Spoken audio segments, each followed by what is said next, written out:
Salut, bienvenue pour une nouvelle vidéo. Je dois vous avouer que ça fait longtemps que j'ai pas tourné de vidéo en face cam. Alors je sais, on est en plein une vidéo par jour pendant un mois et en vrai je tourne très souvent pour les vlogs en ce moment.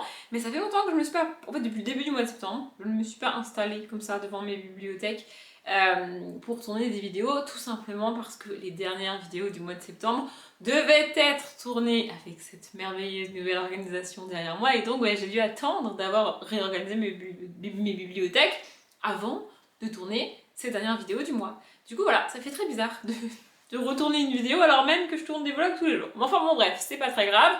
Aujourd'hui normalement, vous le voyez déjà, ça devrait être une vidéo pas trop longue, ce qui est bien pour le mois de septembre. Et ce qui est encore mieux, parce que c'est un book haul check-in. Un book haul check-in, c'est quoi? C'est des vidéos ce sont des vidéos dans lesquelles je parle de livres que j'ai achetés il y a plus ou moins un an et que j'ai toujours pas lu. Voilà, c'est un book haul qui date d'il y a un an, en gros. Donc là, on va faire juillet, août et septembre. En fait, je m'étais arrêtée sur ces 3 mois-là, mais je me suis rendu compte en sortant les livres que j'aurais probablement pu rajouter octobre. Mais bon, c'est pas très grave, je fais 3 mois par 3 mois, on va pas tout changer maintenant. Donc juillet, août, septembre 2021. Ce sont des livres que j'ai achetés il y a un an, plus d'un an, pour 90% de ces bouquins-là du coup. Et franchement, quand je vais vous donner le nombre d'achats, vous allez voir que j'ai vraiment lu pas mal de bouquins que j'ai achetés en un an. Puisqu'il m'en reste très très peu. Bref, on commence avec le mois de juillet. Au mois de juillet 2021, j'avais été beaucoup plus sage qu'en juillet 2022, parce que juillet 2022 c'était une catastrophe, parce qu'en juillet 2021, j'ai acquis 26 livres, et il ne m'en reste que 3. Franchement, ça va. Moi, je trouve que ça va. Alors, le premier, c'est le Woman Murder Club, le tome 16, la 16e séduction de James Patterson et Maxine Paetro. Il est toujours là tout simplement parce que je ne peux pas le lire. J'ai mis le tome 8 dans ma palle du mois de septembre et dans la palle du Pumpkin, mais du coup, le tome 16, voilà. Je l'ai acheté, je sais plus si je l'ai acheté d'occasion, c'est sûr. Je sais plus si je l'ai commandé ou si je l'ai trouvé en bouquinerie. En plus, il a l'air neuf, genre vraiment. Mais je l'ai pas acheté neuf, c'est sûr. Voilà, du coup, je l'ai trouvé, je suis tombée dessus. Je me suis dit, vas-y, je le prends, j'avancerai dans la saga plus tard. Mais du coup, il est toujours là parce que je peux pas le lire en vrai. En vrai, je peux pas le lire maintenant, c'est pas possible. Le deuxième de juillet, j'ai tenté. Enfin, j'ai tenté. Je l'ai mis dans la palle, mais en vrai, je l'ai pas tenté. C'est Van Gogh, le tome 1 de Timothée de Fontbelle. J'adore Timothée de Fontbelle. Vraiment. Et en plus, je l'ai mise dans mes sagas à lire en 2022. Donc, en théorie, avant décembre, je suis censée avoir lu le tome 1 et le tome 2. En plus de ça, c'est un diptyque. C'est une duologie et je me suis cassé la tête à trouver des duologies à mettre dans la catégorie duologie du Pumpkin. Vous croyez que j'aurais pensé à Van Gogh? Pas du tout. Voilà, du coup, il est toujours là. Faudrait que je revoie. Là, à l'heure où je vous parle, il est officiellement pas dans ma palle du Pumpkin. Moi, j'ai préparé toute la palle complète pour septembre, octobre et novembre. Vous avez pas encore vu les palles d'octobre et novembre, mais ça va arriver. Mais du coup, il faudrait que je regarde ce que j'ai mis pour octobre et pour novembre dans cette fameuse catégorie-là. Et peut-être que je le mettrai le bi, peut-être que je changerai. Faudrait que je regarde. Parce qu'en plus, j'ai principalement triché pour cette foutue catégorie. Parce que j'ai galère de ouf, vraiment. Donc voilà, peut-être que je mettrai lui à la place d'autres bouquins dans cette paille du Pumpkin, je sais pas. Vous parlez du Pumpkin, ça me fait penser qu'en vrai je triche un petit peu pour ce book haul check-in parce que il y a des livres que j'ai achetés en juillet, août et septembre 2021 donc, mais que j'ai pas encore lu et que je vous montre pas dans cette vidéo tout simplement parce qu'ils sont pour le coup dans la palle du Pumpkin. Donc même si je les ai pas lus au moment où je tourne cette vidéo, ça ferait vraiment doublon. En plus la palle du mois d'octobre sort dans pas très longtemps pour vous et vous avez eu la palle du mois de septembre au début du mois, donc ça ferait doublon. J'aurais pu faire l'effort d'aller récupérer ceux qui sont dans la palle du mois de novembre et tout, mais franchement ils sont rangés au fin fond de mon armoire, c'est l'enfer. Donc pas touché, armoire que j'ai rangée dans un vlog il y a pas longtemps, donc je vais pas tout déranger maintenant, donc voilà, c'est comme ça. Bref, le dernier du coup pour juillet, c'est Le Trésor de Merlin, donc c'est un livre d'enquête. J'en ai mis un comme ça dans la palle du Pumpkin, mais du coup il me reste celui-là. Voilà, j'en ai mis un que j'ai acheté exactement en même temps. Donc du coup voilà, celui-là je ne l'ai pas encore lu, mais bon, ça devrait se lire vite et en vrai, c'est pas. Ce genre de bouquin, c'est pas très grave et ça reste 4, 5, 6 ans même dans ma palle. Franchement, c'est pas la fin du monde, mais du coup, il est toujours là quoi. Pour le mois d'août, on a vraiment frôlé la catastrophe et je suis vraiment fière de moi. Puisqu'en août 2021, j'avais acquis pas moins de 41 bouquins. Oui, vraiment. C'est toujours mieux que juillet 2022, hein, vraiment. Mais il ne m'en reste pareil que 3. Alors il y en a quelques-uns en vrai que j'ai pas lu et qui sont dans la palle du pumpkin, tout ça. Mais en vrai, ça veut dire qu'il y en a que 3 que un an plus tard, je n'ai pas lu et pas prévu de lire dans les semaines qui viennent. Franchement, c'est pas trop mal.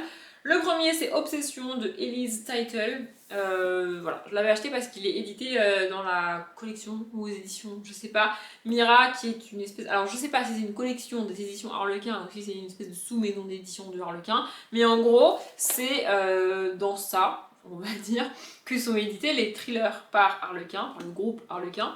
Voilà, alors dit comme ça, franchement, des thrillers Harlequin, ça vend pas du rêve, hein, parce que c'est pas leur spécialité, mais bon, voilà.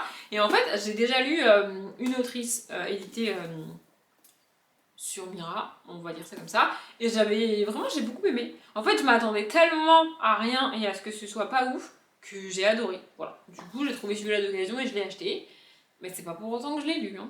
Les deux autres, c'est des romances. Donc, Le Marchand de Sable de Gaia Alexia, donc la saison 1. Je l'avais sorti en pensant peut-être le lire sur le mois d'août quand je lisais plein de romances.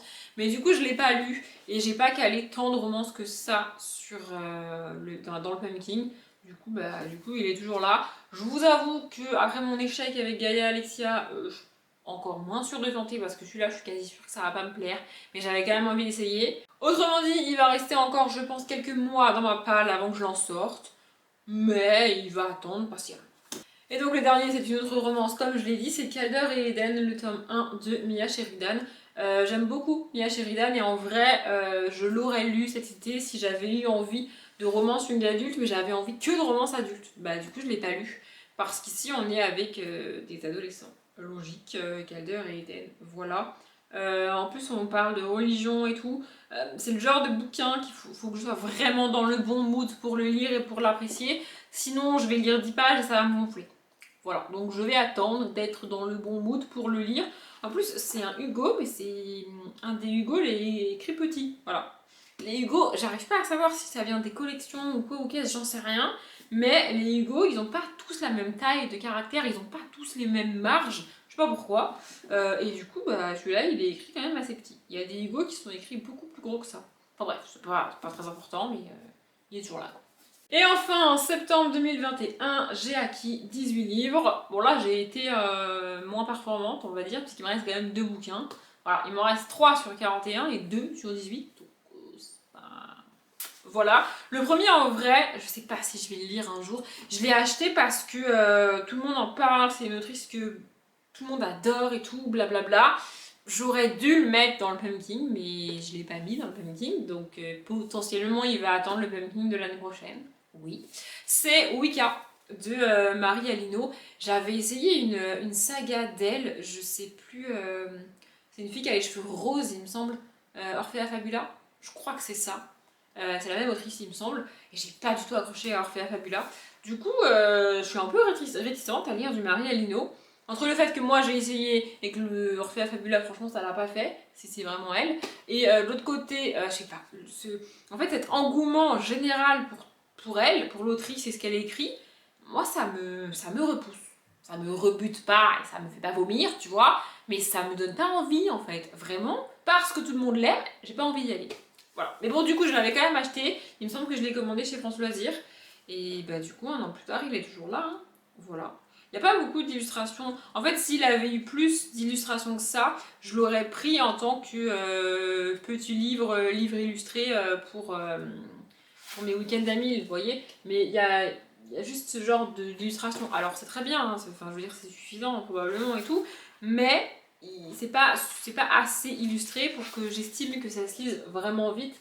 Et donc, pour le mettre dans la catégorie livre pour le week-end d'amis du pumpkin. Pour moi, vous voyez. Donc, bah, du coup. Il est toujours là.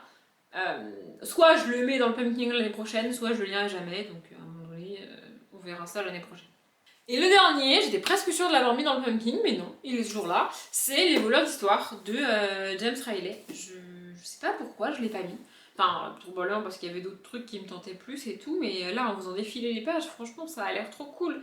Ouais, je fais juste défiler les pages, je sais que ça a l'air trop cool, parce que c'est écrit quand même assez gros, c'est logique, c'est de la jeunesse, et les chapitres sont courts, mais vraiment, ils font même pas 10 pages. J'adore les chapitres courts, mais je l'ai pas calé dans le pumpkin. Voilà, alors lui, je suis pas obligée d'attendre le pumpkin pour le lire, hein. Je peux le lire à peu près n'importe quand. Vous me direz, en théorie, Wicca aussi, mais c'est moi qui décide. Voilà, du coup, voilà. En plus, le résumé est très court. Allez, c'est le seul résumé que je vous lirai. C'est parti.